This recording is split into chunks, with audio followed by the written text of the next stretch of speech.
So congrats on your movie. Thank I know it you. takes a lot of effort to put stuff like that out there. Let me see. So I know you've spoken on like toxic black culture and all that stuff.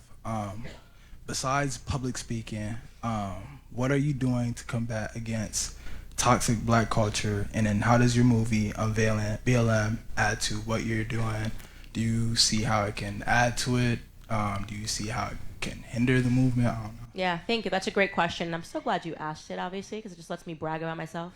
Um, so the thing that the media never tells about anybody, and it is so infuriating that they ever say about me, is that it's just like Candace is just critiquing Black America, and then they just strip away everything that I do for Black America. I run a charity. It's called Blexit.com. It's a successful charity, and we are in 39, actually now 41 states. You can go on to Blexit.com, and you can see what we are doing in these inner cities. We have after-school programs in which we pick up these children that are in disadvantaged districts, and we bring them so that they can learn different ideas and so that their parents don't have to worry about them being on the streets. Aside from after-school programs, we run summer camps for these children so that they have somewhere to go so that their parents don't have to worry about them being on the streets. Aside from just complaining about BLM and all the destruction that it brought to inner cities, we raised over $100,000 and gave it. We picked Black businesses that had been destroyed in the George Floyd riots, and we gave it to them. Now, I'm telling you all this stuff because the media never will. They need to paint me as a monster and a person that hates my own race because I have higher expectations, because we should have higher expectations. And there's been this routine lowering of the bar. In terms of the documentary, my purpose in producing that film was that I never thought that there was a more toxic narrative for Black America than the George Floyd story and the lies surrounding it.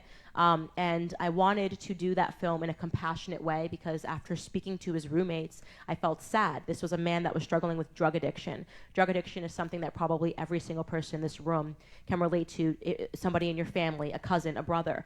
This is something that touches Americans. And the George Floyd story should have been a story that brought Americans together. And it's not his fault that after he died, horrible people used the media narrative to divide Americans, to burn down Black inner city communities, and to raise BLM into the multi-million-dollar organization that essentially stole from Americans. And so I wanted to expose all of that because I think that once you expose a lie that big, it helps people be less emotional and to really understand, which was, I think, the thesis of my film, which is that the media is our enemy. So then, what can I do to add to what you're doing?